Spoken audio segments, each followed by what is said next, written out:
11 Madison Park has earned nearly every accolade a restaurant can get. It has 3 Michelin Stars, glowing reviews, and in 2017 it was voted as the best restaurant in the world. I've always wanted to dine there, but it doesn't come cheap. I went with the full tasting menu, which set me back $365, but that was before tax, tip, and beverages. One thing's for sure, I had a meal like no other.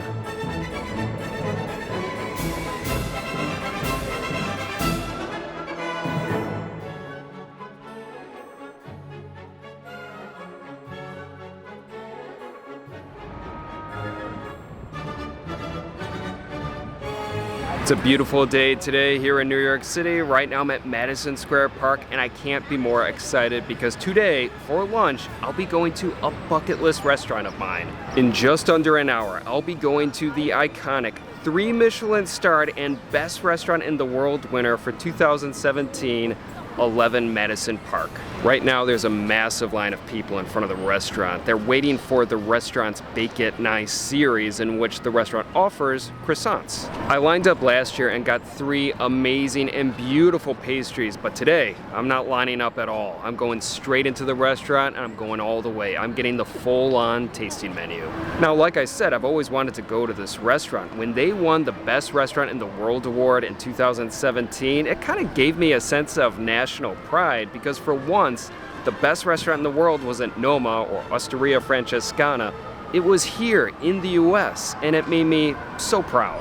However, my heart broke a bit in 2021 when chef and owner Daniel Humm announced that 11 Madison Park will become a strictly vegan restaurant. I, and like a lot of other people, were disappointed. I really love meat. Although 11 Madison Park still maintained their 3 Michelin stars even with the switch to the plant-based menu. At the end of the day, the thing I'm after is good food. I don't care if it has meat or fish, it just has to taste good. I just happen to think that meat and fish taste the best. Nevertheless, I'm here. I'm excited to see how 11 Madison Park can take a plant-based menu and elevate that food to 3 Michelin stars. Plus, it's not just the food, it's the experience I'm also after. I mean, 11 Madison Park is famous for their world-class hospitality.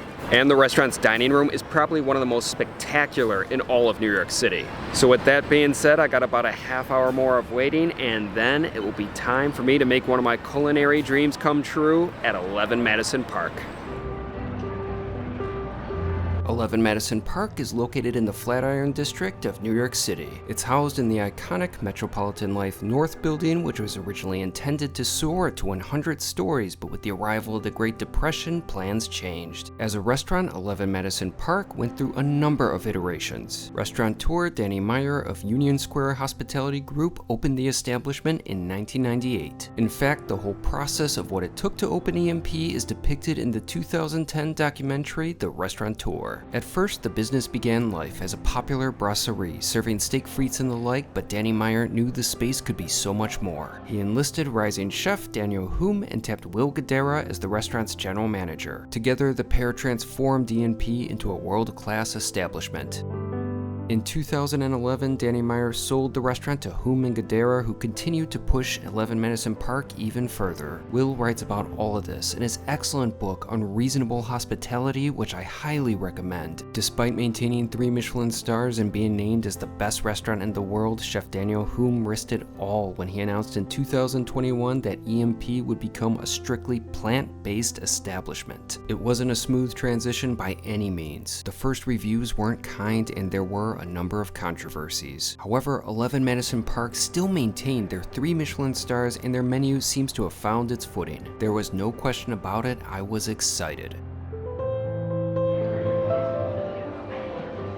When I arrived to the restaurant and was seated at my table, I took in the magnificent space. The dining room was very impressive. The ceiling soared to over 30 feet high, massive windows brought in an ample amount of light, and there were elegant finishes and Art Deco touches all around. It was a great looking dining room that was truly fit for a special meal. I didn't have much of a wait until I was presented with the menus, but there weren't any for the food, rather I was presented lists for the beverages. In fact, when I made my reservation, I had to choose and pay for what I would eat in advance. There were 3 different menus on offer. I went with the full tasting for $365, but there's also an abbreviated 5-course menu which goes for $285. In addition, there's a bar tasting menu which consists of 4 to 5 courses that is served in the restaurant's lounge, and it costs $225. The anxiety-inducing thing about paying for my food in advance was that it was a hell of a lot of money and it was non-refundable. Thankfully, I made it to EMP with a pulse, so I was able to contemplate the beverage offerings. The smaller of the 2 menus featured a selection of cocktails, but also listed the wine pairings. I would have loved to have tried a pairing, but they were quite costly for me and I was already spending a lot on my food. I still, however, looked at the wine list, which was massive. The selection was excellent, with a particularly fine variety of champagne. In addition to the 2 menus, I was also given a hot towel, which was a nice, welcoming touch. In the end, I went for wine by the glass and chose a Chenin Blanc, which was a 2022 Florian Comme Le Mont from the Loire Valley. It was a pleasant, light wine, the kind that can easily pair well with a lot of food, and I liked it. Soon enough, I was presented with my first of many courses. In fact, I was actually given 2 items at once. The first item was a roasted allium tea, which was basically like an onion tea. It had a warm, soothing flavor. It truly was a delightful and comforting beverage. Also on the table was a small bite, almost like an amuse, consisting of onion rice and Thai basil. I really liked that one. The onion flavor was spot on and it was complemented with a pop of herbalness from the basil. The dish also paired wonderfully with the tea. After I finished, I experienced some of the world-class hospitality EMP is known for. My server noticed that I used my phone to prop up my camera to film myself. As a result, she brought me these sort of coaster-like objects that I could use instead, which was very nice. In fact, some of the instances of hospitality at the restaurant are legendary. For instance, in his book, Will Guidara told the story of how he once overheard a group of tourists lamenting the fact that they didn't get the chance to try a classic New York hot dog. This prompted Guidara to pop out of the restaurant, stop at a nearby cart to grab a hot dog, and convince the chef to serve the dish with some fancy garnishes. The diners loved it. In fact, that occurrence inspired a scene on the show The Bear in my favorite episode, Forks. A guest was overheard saying that they were bummed that they didn't have the chance to try deep dish pizza. This resulted in Richie being sent out to get a pie. The plate was dressed up and served to the customers. Throughout my lunch, I certainly enjoyed some top-tier hospitality. My next course was a beautiful, minimalist dish of a marinated leek salad with green chili. It was delicious. The leeks were so soft and tender. Frankly, I've never experienced that sort of texture on a leek before. The sauce or broth that the leeks were resting in was also a joy to eat. It was bright and vibrant with a bit of spice and acidity. Combined with the leeks, it was an absolutely excellent dish to awaken the palate. My lunch was truly off to a great start. Next up was the laminated brioche with squash butter. I've heard great things about EMP's bread offerings in the past, and considering how delicious my bread and butter looked, I couldn't have been more excited. The second I started to cut into that loaf, brioche shrapnel began flying everywhere. My goodness, I was making an absolute mess at one of the world's greatest restaurants. Even when I began pulling apart the bread, flakes were just littering that pristine white tablecloth. As a result, I became a little self-conscious, and when I went to take a bite, I leaned in a bit closer to my plate than I normally would to try to reduce the brioche debris from falling on my table. However, that bread was special. It was warm, flaky, texturally on point, and well balanced. I couldn't believe that it was vegan. To get that sort of lamination without using real butter was astounding. My loaf was paired with a squash butter, and it was pretty special as well. I don't think that I've ever been visually impressed with butter, but that squash butter had a great look to it. The flavor was nice as well, and I believe there was also a bit of maple in that circular section of the butter, which added a nice sweetness. Overall, the bread and butter were amazing, even if it constantly brought servers to my table to wipe away the crumbs. I feel like the restaurant probably had to hire more employees just to deal with the onslaught of brioche shrapnel. When I finished my bread, it looked like a crime scene. Next up was the tonburi with avocado, cucumber, and mint. Tonburi is the dried seed of the summer cypress plant. It's sometimes called land caviar or field caviar. I've gotta say, I loved the look of that plate. But there was a lot more to that course than just a nice presentation because it really delivered on flavor. The tonburi certainly reminded me of caviar, but it had a uniqueness all to itself. The avocado was nice and creamy and was the perfect vessel to cradle the tonburi. Combining that with the mint and cucumber sauce gave the course a fantastic freshness. So far, I felt like the courses at EMP have just gotten better and better. Following the tonburi was a tofu dish that contained collard greens and radishes. Visually, everything seemed so precisely arranged with that course. In fact, every plate I had that afternoon was just beautiful. The tofu was delicious and had a perfect creamy texture. All of the other components of that course contributed wonderful earthy notes. Plus, that broth was just filled with flavor. Next up was a mushroom dish. King oyster mushroom Beautiful. with pickled enoki, ginger. The course consisted of a fried king oyster mushroom with ginger and black lime. Once again, the presentation was stunning and I was eager to try it.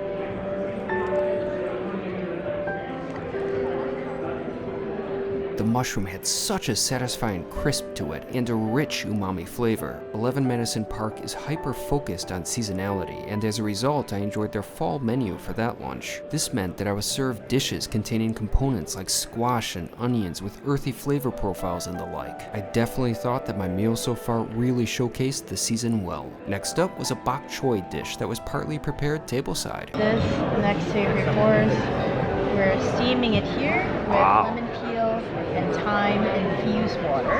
Amazing. Inside of this art piece made by Rashid Johnson, who also did all the art. Oh, yeah. Excellent.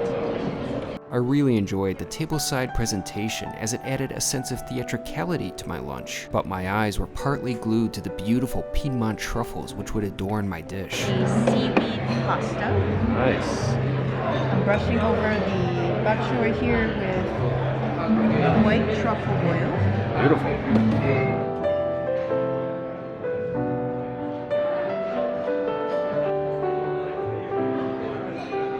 Finally, the course was finished with a mushroom and white truffle sauce.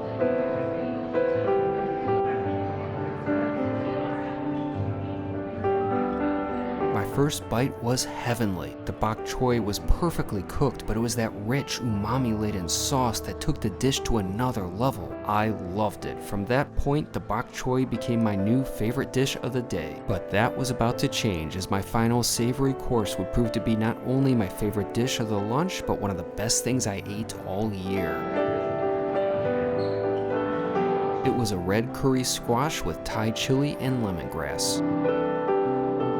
Alongside the course were a couple of components that I could add to the dish, which included a finger lime. First, I mixed in those two elements with my squash and then dove right in.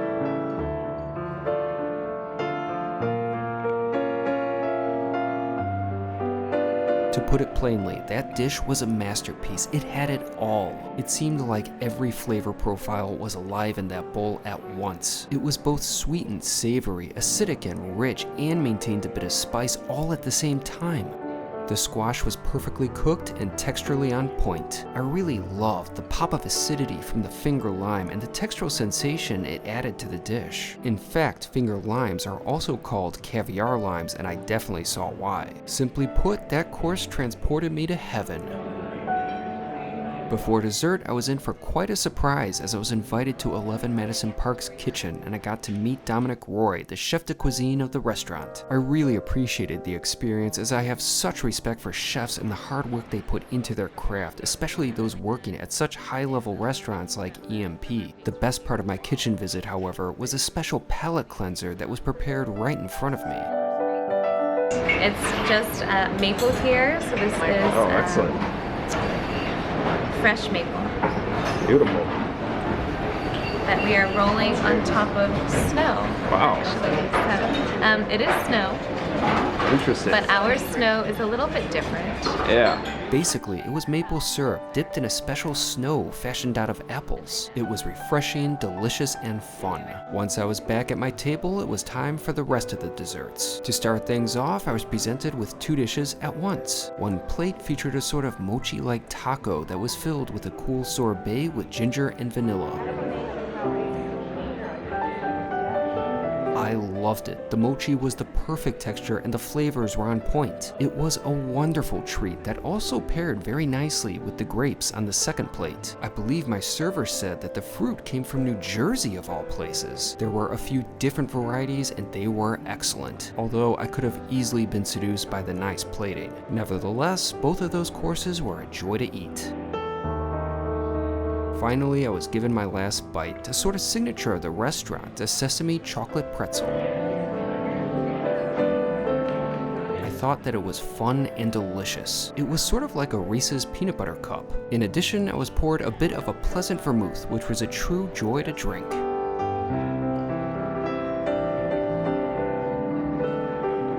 With everything finished, it was time for the bill. Since I had to purchase my lunch in advance, the only item I had to pay for was my glass of wine and leave a tip. Because of the incredible service, I left a $90 tip, which meant I spent a total of $503.72 for my lunch. As a result, that ended up being one of the most expensive meals that I've ever had, but it was also one of the best meals that I've ever had, and it didn't consist of any meat. Like I said earlier, when EMP first transitioned to a plant-based menu, the initial reviews weren't great. It seemed like critics felt like the restaurant used vegetables too often to stand in for meat dishes. What I experienced was thankfully different. The courses I tried could truly stand on their own and weren't trying to imitate something else. From start to finish, my experience at 11 Madison Park was amazing. Before I left, I was given a gift bag of the restaurant's signature granola, which I enjoyed in the days following my meal, and I've gotta say it was excellent. However, one thing that I didn't receive was a menu. It's almost a fairly common practice for the upper-end tasting menu establishments to give their guests take-home menus of the courses they had with their meal. I wish I would have gotten one from EMP, as I know they've done it at points in the past. Although I did email the restaurant and they generously provided at least a PDF of the menu, which I really appreciated. Despite that one little issue that many wouldn't even care about, my lunch at 11 Madison Park was nearly perfect.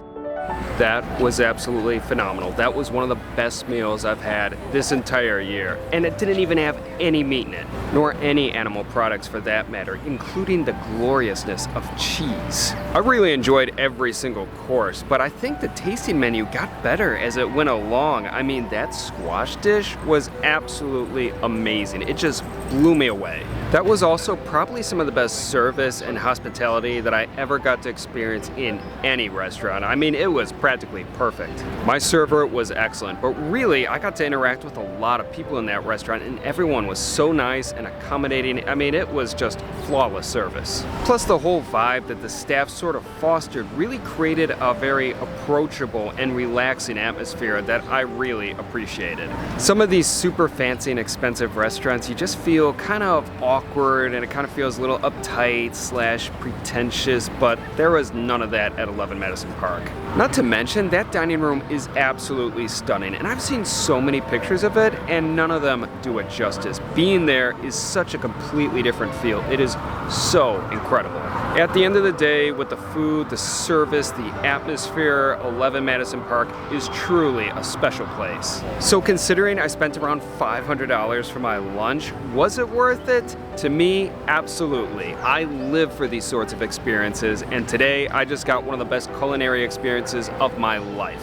Now, I do understand these sorts of dining experiences are not necessarily for everybody, but for me, for fans of food, I really, really appreciated it. Although for me, that was a hell of a lot of money for a lunch, and as a result, I'm gonna have to watch my spending in these upcoming weeks, but still, it was worth it. Plus, having these sort of special culinary experiences is sort of motivational for me. One of my goals is to visit the very best restaurants in the world, and after having gone to 11 Madison Park, I feel so hyped and motivated to get to work so I can have experiences like that again. I waited a long time to dine at 11 Madison Park, but the wait was worth it good. Even though they don't serve meat anymore, it was still a very special place and it met all of my expectations and exceeded them. To sum it up, my meal at 11 Madison Park was incredible. Today was a magical day and I hope to one day return to that glorious restaurant. It's a special place.